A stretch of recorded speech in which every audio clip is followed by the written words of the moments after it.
be worried about millennials, gird your loins, because this is the panel now. Actually, I was talking to them a little bit a couple of minutes ago about some of the very interesting conversations that I was hearing, overhearing, I should say, outside during the coffee break. So I'm really looking forward to this panel, as I'm sure that you are as well. We're going to be talking about the journey being undertaken by the rising generation of business leaders. This session is facilitated, and I'm sorry that I'm blocking you, but it's facilitated by Michelle Osry, who leads the Business Family Advisory practice at Deloitte. And our panelists are Alicia Mott with Mott Electric GP, Colin Beerbaum with Bluestone Properties, Haley Jurgen with ABL Careers, and Derek Johnson with Welke Customs Brokers and Global Logistics. And over to you. Thank you. Hello, everyone. We have a wonderful opportunity to be deeply curious about the minds and the attitudes and the experiences of 4 rising generations. They happen to be millennials, but they don't self-identify as millennials. I figured that out when I asked them, and they all looked dreadfully confused and asked me what dates it was again. So I encourage you and invite you to be curious along with me. I'll declare that we have not rehearsed. We've met, and I started to share some of the questions I had in mind. The first question, Derek said that wasn't a good question. Could I have another one? And so I then agreed that I wasn't going to tell them my questions because they'd probably nix them. So what I thought I'd do, if you don't mind, is actually try to build an empathy together as the audience for our panel. And I'm going to take us to the basics, which is that generative families, families who last more than 2, 3, and 4 generations, are very rare. We know that. We quote that all the time in our work. Proverb is shirt sleeve to shirt sleeves in 3 generations. So in the arc of 100 years, we know that we have about 4% of our families sitting with us on this panel. We have generation 2, generation 3, generation 4, and 3 represented on our panel. As a family, they are experiencing interactions with their parents, their siblings, their cousins, their aunts and uncles. So just imagine that. We know from the work of the Wise Council, that wonderful research group led by Dennis Jaffe, in researching families who have survived more than 100 years, he said the one thing stood out to him. First, you build a great business, and then you have to build a great family, because otherwise your human capital will not sustain your wealth. So today's conversation, now that I hope you have some sense for the shoes of the 4 panelists, is about the human capital, sustaining it, building the capacities for it, the relationships. And I know this for sure from my work. It is always a work in progress. So for everyone in the room, sometimes the relationships aren't yet built. Sometimes the communication capacity isn't yet. Sometimes the governance is non-existent. But here we have represented 4 rising generation who have moved through one transition and have experienced that within their families. So first, what about this word rising? Why don't we just say next? Now, no one actually knew that on the panel, but I think Derek had the best definition, so I'm not going to give it. So I'm going to go straight to Derek. Why rising?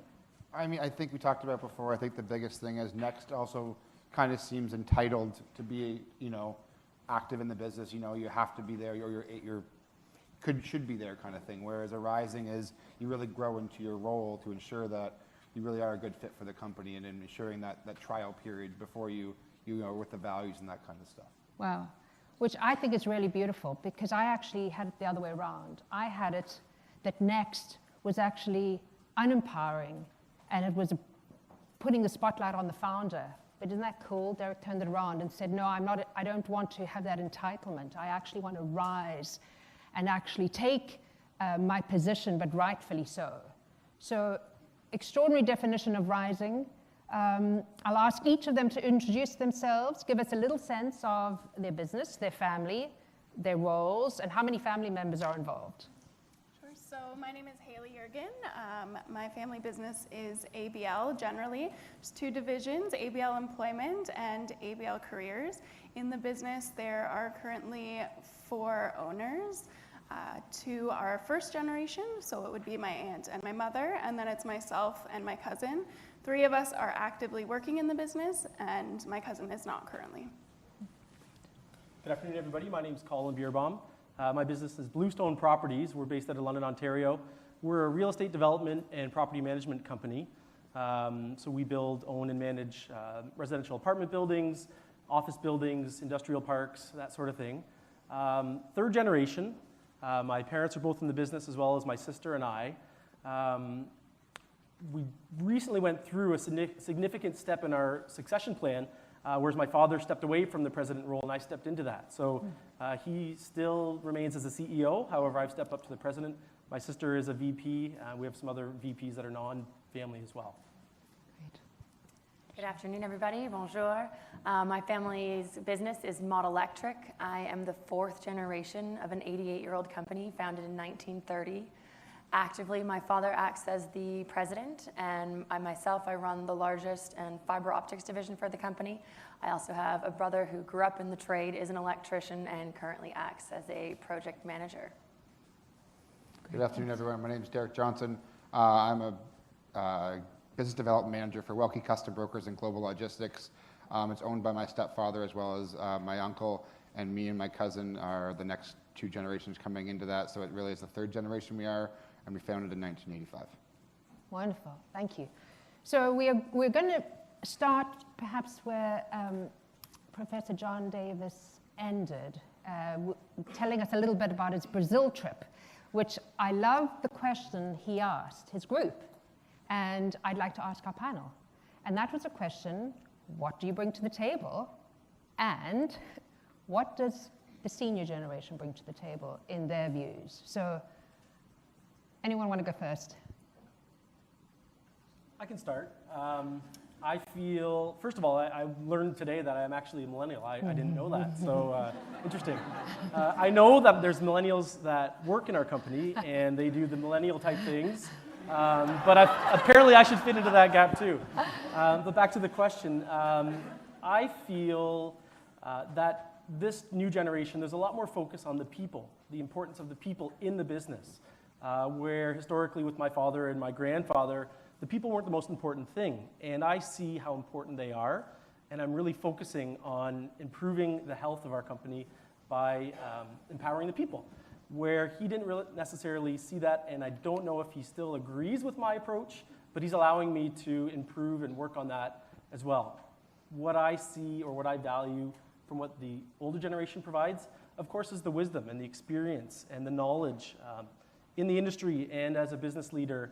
And as a father, I look up to him as well. I've got 2 young kids at home. So all the history of everything that they've done, what worked and what didn't work and why, is absolutely critical. So I definitely value that. Great. Lisa. Sure. I mean, I thoroughly agree with Colin. I think that insofar as paying homage to the foundations, they have an incredible amount of value-based information, industry, and technical trade knowledge that we can't be where we're at. Our reputations as our companies wouldn't be where they're at without them. Insofar as what we bring to the table for millennials, I think it is an emotional intelligence, particularly for myself coming from a construction or somewhat harder industry. That hasn't been the norm, both from the field and the office, and that's something that I really would like to bring forward to the table. Bringing paramount attention towards organizational health and how we can take care of each other to achieve our strategic objectives. Great. And I think, I would add onto that as well too. I think, the one thing I think they brought to the table and they did is that sacrificed a lot to get to where they are, to be able to have us to have a job in there to be able to do that. So I think, we're pretty thankful for that. I think all of us here, we're pretty lucky to be in the positions we are. So that's, they brought that. They brought, again, the reputations and all that kind of stuff with it. And partnered with, coming in with the new generation or the rising generation. It really is to see, the new stuff, like as millennials will say, like social media and involving that side of the business to add that second value in there to ensure that you're not missing out on that kind of stuff. Because obviously with the older generation, maybe they're not so, proficient in that field. Great. Haley, do you want to add? I would also agree to what everything that was said, but I think a sense of innovation is what a lot of us seem to think that we are bringing and hope to bring. But I would argue that in my family business, the senior generation is bringing a sense of innovation still. It's just a different perspective. So bringing those two perspectives together has been super valuable in us growing our business and reaching a common goal. Can you say more? How do you do that? Sure, yes. So when I came into the business, we were very niche in terms of we did industrial staffing, and it was brought up a little bit earlier with Phil, but kind of wanting to do your own thing. So I worked in the family business from the ground up as well, and then I left the family business. I came back and I was like, I don't want to just go back into a day-to-day role. What can I do to bring value to the business? And I know how hard my mother and aunt worked to build it, so I better come prepared with a good plan and some solid foundations for that. So over dinner, I basically prepared a little presentation as to why I thought we should go into a different sector, so office staffing, administrative staffing, back to that experimenting and trying that, but having respect for the fact that they have built a foundation, so how can I advance that without taking away from that? Wonderful. Anyone had an experience with failing on an innovation?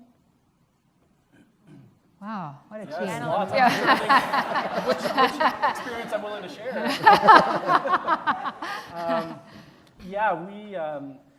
My father challenged my sister and I about 5 or 6 years ago to start up our own business, in addition to working on the family business.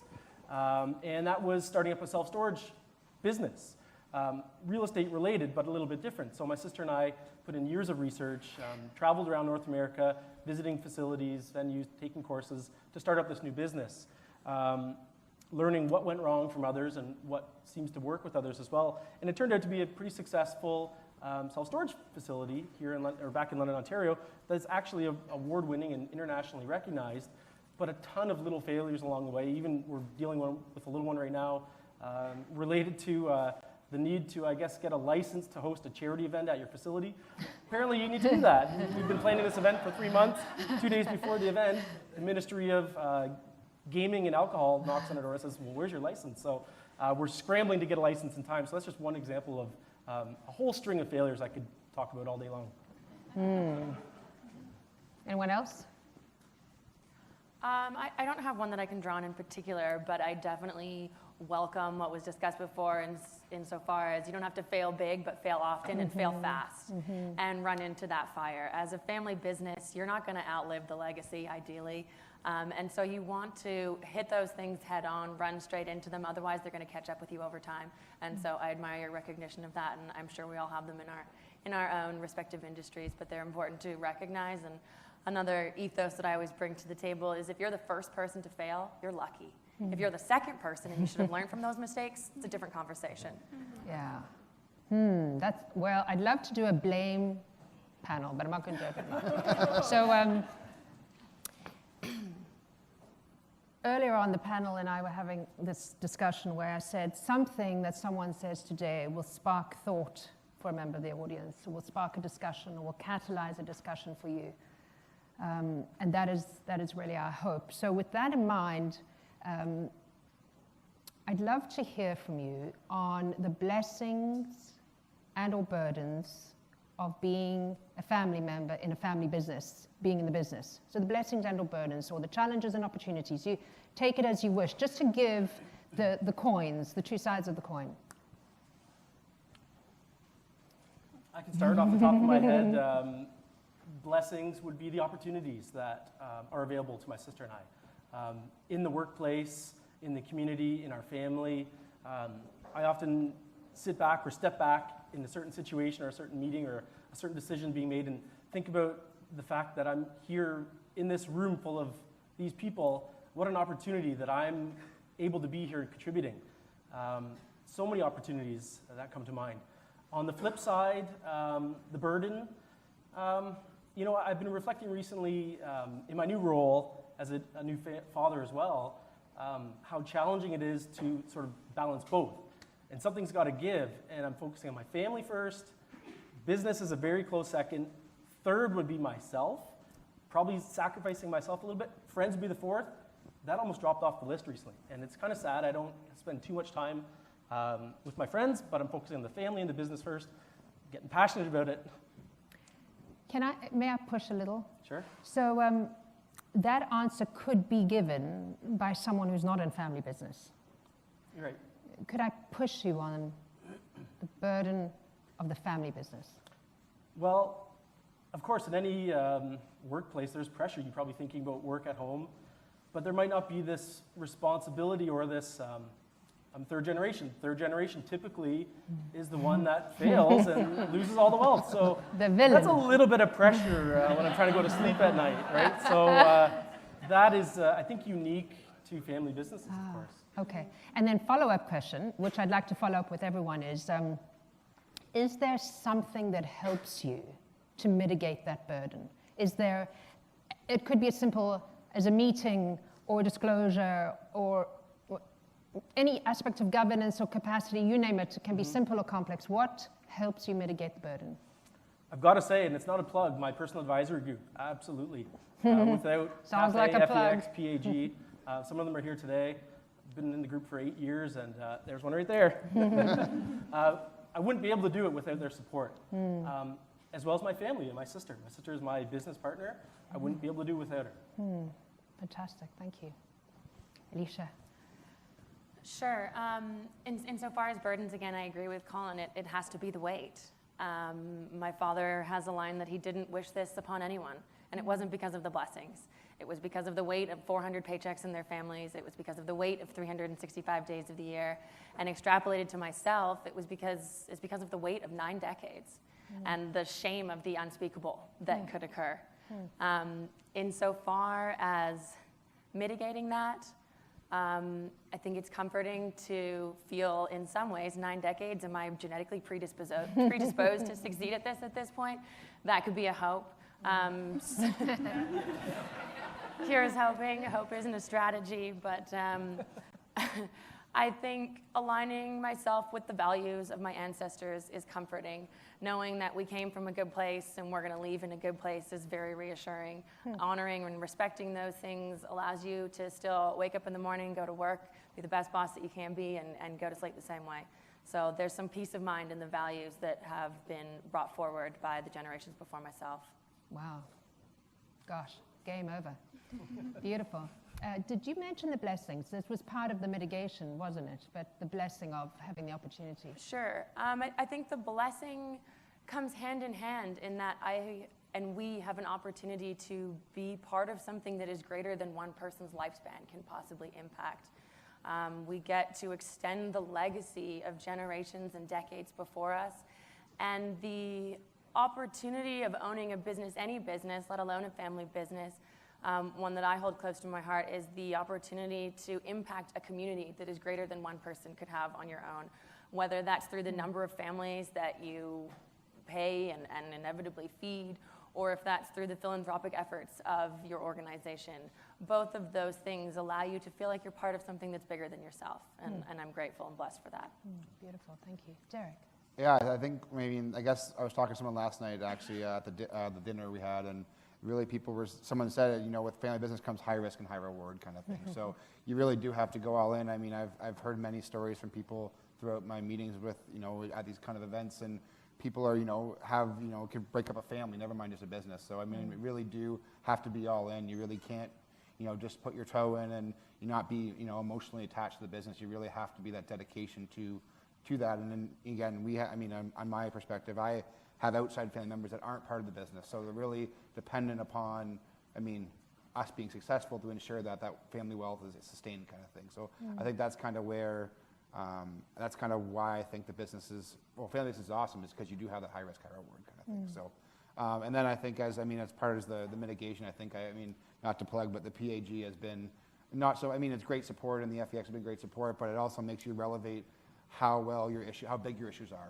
You either could be bigger than you think it is or less than you think it is. You think you have, going to that meeting, you think you have this big issue, and realistically in the room, it's pretty small in that room, which is kind of awesome to see and get the support when you need it as well too. So. Great, thank you. Haley.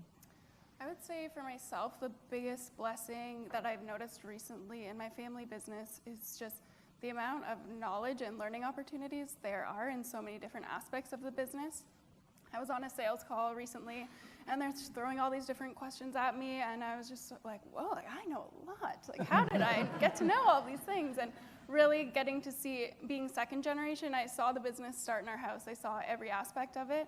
So I know what kind of hard work goes into it, but that knowledge is really seeped into me over time, as opposed to maybe just going into a management role at a new company where I'm learning all these things. It's almost an innate part of who I am, knowing these things about the business and about the dynamics of how this business can run successfully as well. The burden with that, sort of going back to the different generations, is I am not my mother. I'm not a clone of her. I'm not exactly who she is. She's built this business to be amazing and great, but how can I now do that being a different person? So I think that's something that I think about a lot, as to accepting I am who I am, and how can I put my spin on it to be as successful as she has been. Great.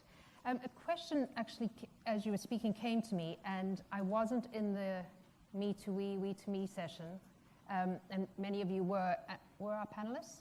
Okay, good. So I want to ask about that session. So I was recently with a client, and the daughter stood up, and prior to banging the table and leaving the room and slamming the door, said, I thought we were a we, but we're a me, pointing to the patriarch.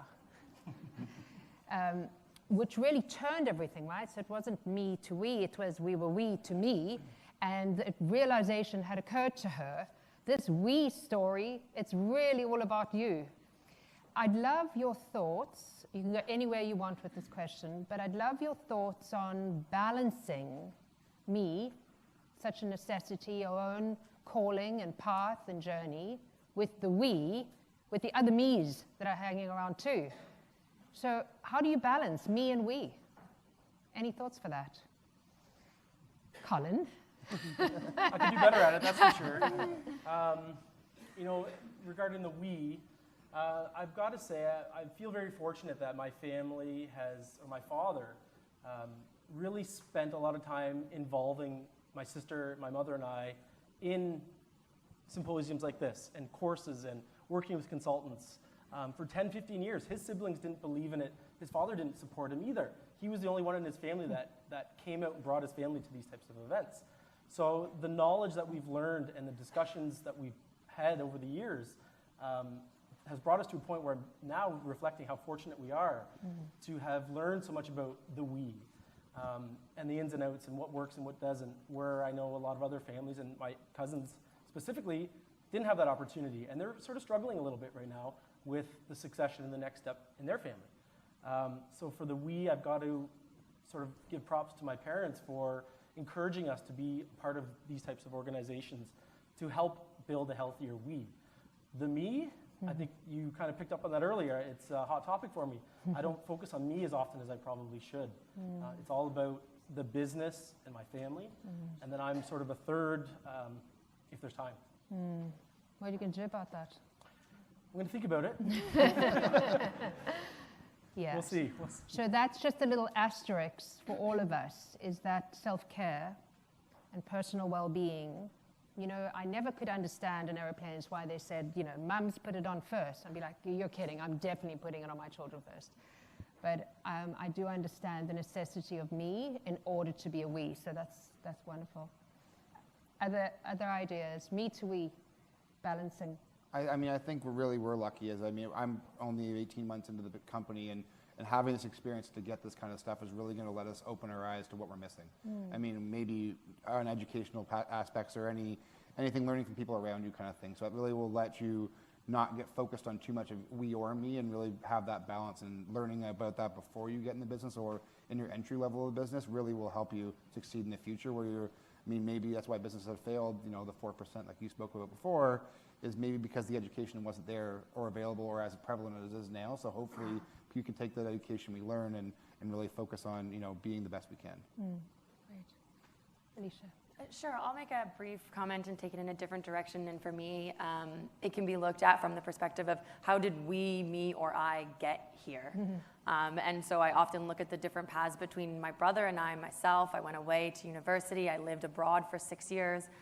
when I came back to the business, it felt as though it was an active decision for me. Whereas my brother is an electrician by trade. He's been working with the company for 10 years since he was 17.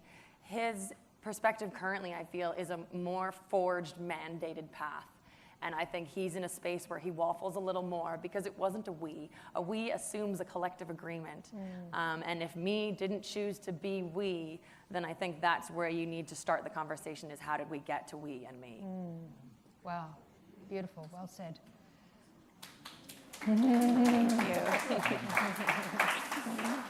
Yes, I would definitely agree with what Alicia said. I've been fortunate that in my family business, we were encouraged to go figure out who we were, and if we wanted to come back, great. If we didn't want to, no big deal. So I found that very valuable in contributing to the we, is knowing who the me was before I came into the we, and how does me fit into that we in that sense, as opposed to trying to figure out who I was within the we. So figuring that out before was definitely helpful coming into it. So one of the questions, perhaps just in terms of, I don't like doing advice questions, but I feel like you guys have motored through all the questions I had. So I have to then go to the advice question, which is, you know, if there's something you've learned that you would say this is a tip, this is essential, I don't know how we would have done it without. Is there something, thinking through the complexity of, you know, as Alicia said, the shared agreements that are the bedrock of a family business, the shared understandings, what's the, it doesn't have to be the main thing, but if you could name one thing, your tip, your piece of advice. I would say in our family business, the best thing for it has been open communication, having that communication with both the first and second generation, whether things are going to come up that might cause conflict, but it's on the table and you can work through those things, and constantly communicating prevents it from blowing up to being something larger. So communication has been great for us. We mandate that all four of us sit down and talk on a periodic basis. And that has been the key to all of our success in respecting each other's individuality at the same time as being one unit in the business as well. So just open communication about everything has been the key to our success as a family and as a business, I think. Great, thank you. Something that's important to me is ongoing education. I've got a commitment to myself that I'm never going to stop learning. I'm always enrolled in some sort of courses or taking classes, reading books, watching webinars. It's never stopped, and I don't think it ever will. So I'm realizing a shift in what I'm learning. Historically, it was more technical, more operations on the business. Now, over the last year and a half, I've been shifting that to more leadership and management type of knowledge, enrolling in management training programs, again, participating in things like that, and reading more. So audiobooks now than reading a physical book. Now I've got 2 kids at home. Those really work for me. I'll just drive around and the kids will sleep and I'll just listen and I feel like I'm doing 3 things at once.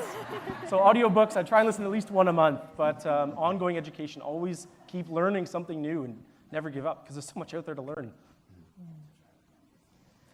I'm going to oversimplify this one, and for me, the lesson that I can take away is just work hard.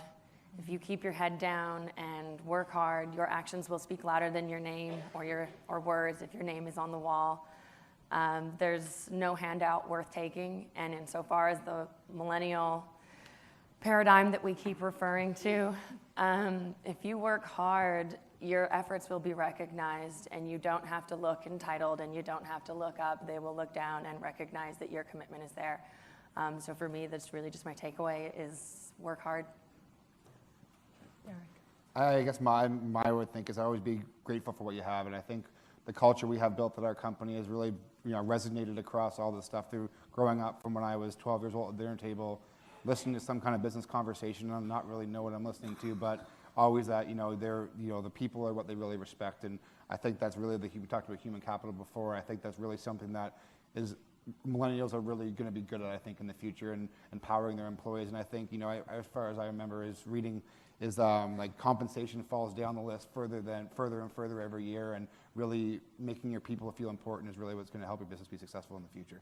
So Thank you. I'm gonna try and reframe that same question. So I'm going to ask you, to maybe share a piece of work that you do as a family, working on the family. So we started by saying it's very rare to be a generative family, a generative business family, that the dissipation of wealth and human capital at the end of 3 generations results in a proverb. So is there a piece of work that you do? I know you mentioned communication, so perhaps, I don't know if that's work, you use the word mandated meeting, but is there a piece of work that you feel you could share to say, we do this work in building our great family? I can share a little story. I think it answers your question. Otherwise, I'll be coming back. Okay, fair enough. So our family, I mentioned earlier in my introduction that I've recently succeeded my father as the president of the company. That happened in April, so just over 6 months ago. But that decision is something we've talked about for over 5 years as a family. We've been planning the succession plan for quite some time. And together as a family, we sort of thought about what the end result looks like. My parents had some objectives that they wanted to achieve. I'll never forget, my dad said he wanted to be redundant by this date on this certain age. And I think he's achieved that, although he still has tons of value, in a good way, And, but what I was trying to say is that we looked at what we wanted, where we wanted to be in 10 years, 5 years, where we are today, and what steps we need to take to get there. And we actually drew up what that final org chart might look like. We looked at today's org chart and the 2 or 3 org charts that need to get us to there. And we actually shared those 2 or 3 with our entire company. We spent a week going around meeting with all of our staff, sharing that with them. But there was one unique blank on there, and that was the president role. Wow. It actually wasn't blank. It had my sister's name and my name as co-presidents. So the whole staff knew what the goal was for my parents to sort of retire, become redundant, however you want to word it. And all the different paths and roles that my sister and I would have to take along the way to get to that potential president role. And the idea behind the co-president, which was something that came out of consultants, I think some of them are in the room here today, was so that the staff knew it could be one of us, it might be neither of us, it could be both of us, but they didn't treat us any differently in those 5 to 10 years. They treated us both the same. They didn't think, my sister's going to be the president, so let's focus on her. You can ignore Colin. He's not going to be a decision maker, or vice versa. So they treated us equally all the way along. And my sister and I didn't know who it was going to be, if it was going to be either of us, if either of us wanted to be it, or if we deserved to be it. So we both fought hard to earn it, not together. And I think the staff really appreciated being involved so long ago to see what steps we'll have to take to get there, because these different positions that we took along the way involved them as well. So I think they appreciated that open communication. And then at the very end, we had to make a decision, and my sister didn't have any interest in being the president role. She absolutely wants to remain in the business moving forward, but she didn't have any interest in the president's role. I did. I've been working hard to sort of earn that and show that I desire that, and here we are. So. Again, I don't know if that answered your question. I don't remember what your question was, to be honest. I think it's excellent. So many more questions to follow on that, but that's a beautiful answer. Thank you, Alicia. Sure. So in my context, and I'll take a different angle than Colin did, I would say that running the business is what comes easiest to us. We have that insatiable work ethic, hence my lesson learned from a past question. And a significant industry knowledge compounded by reputation. So what we really need to work on is our family, as a family. And I'm a huge advocate for making sure that you still spend time outside of the organization on maintaining and evolving those relationships. Especially as us millennials or children move into that adulthood, you have a different dynamic that you're trying to establish with your parents. And if the only time you spend time together is within the organization, then you're really gonna let that fall flat. Fortunately, my family owns a cattle operating ranch. We say that our business pays for that. We could pay for therapy, but instead we pay for cows. So we spend a lot of time together up there, still working towards common objectives. It is a business. There are financial parameters around it, but allows us to step outside of the organizational parameters and still have our needs, wants, and wishes list that we had when we were 10 years old and acquired the property. And so when things get difficult in the business, we can default to what started our relationship, those primary goals and memories shared. So that's something that we actively work on, and I hope we continue to do so because it really strikes a balance for us when we need it. Wow. I'd love to hear more about that sometime. Fabulous. Derek. I mean, I think for us, I really like the fact that we're here and learning about that. I'm kind of new in the journey of coming from there. I had a past career in banking and kind of moved over here at an older age then. So it's kind of nice to be able to be here and start those conversations and learn from people. And I really hope that we can, use this to be able to have that kind of success in the future, to have that open communication. And we really do good at separating business and pleasure, which is kind of nice. So there's not a whole lot of crossing lines, which we try and do that as get some time together at the cottage and doing that kind of stuff. So I really do appreciate the separation in that. So there's not that carryover that you can have those two separate lives, I guess, as you would call it. No, I think you're absolutely right. This is the work. All of us being here, this is part of the work. Haley. I would say for us, really, we see the business as a way to reach our goals together. So we have all that communication is to understand each other's goals and so that we can all support each other and be there. So I know what my cousin's goals are. He knows what mine are. I know what my mom and my aunt want to do. And something that worked out for us was starting a separate business. So ABL Employment is its own business, ABL Careers is under another business, and we were able to buy into that business, start something, and really look at it from the perspective of what are our goals together as opposed to what goals already existed. So that's been a really beneficial medium for us to be able to come together and each be able to contribute exactly what we want to get across, but still understand what everyone else is trying to achieve as well. Beautiful. We have a minute and a half, and I do have a final question, but I'm going to hijack my own final question and actually a call out to you, Alicia, if I may, because you mentioned to me on a very quick call that we had about the work that you're doing, particularly in championing women, and I just wanted to ask you about it, if I may.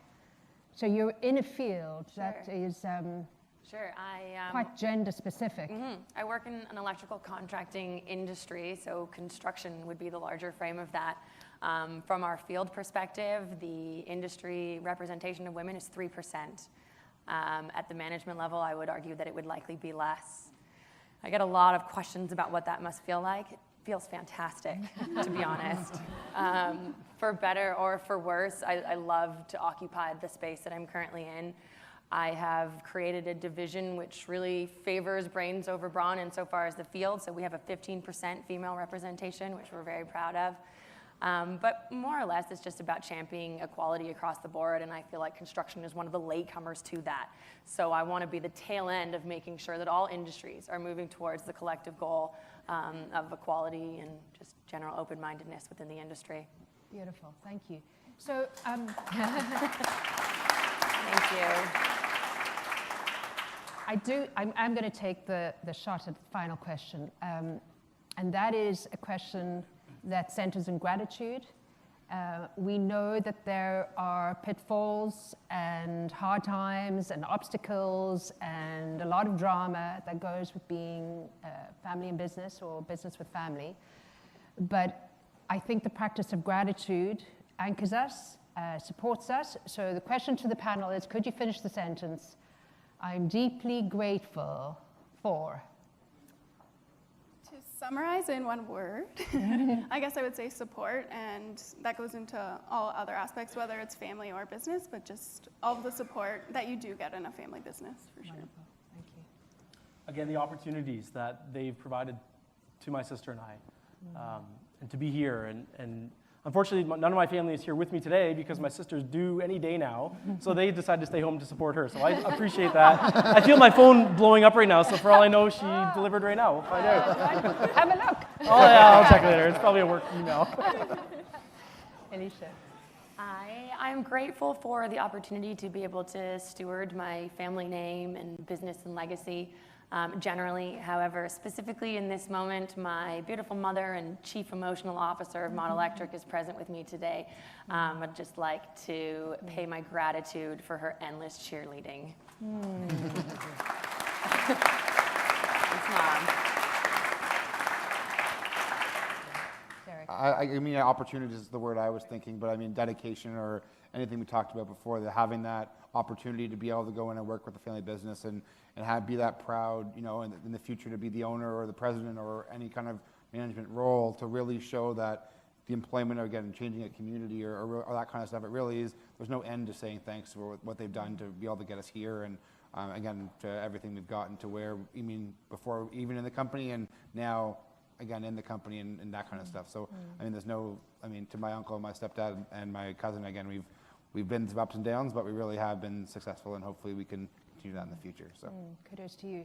So, if I may, on behalf of the audience, thank you to say we're grateful. It's not easy sitting up on stage, and I'm grateful for the discussion and for the tremendous learning. Thank you for sharing this with us. Thank you.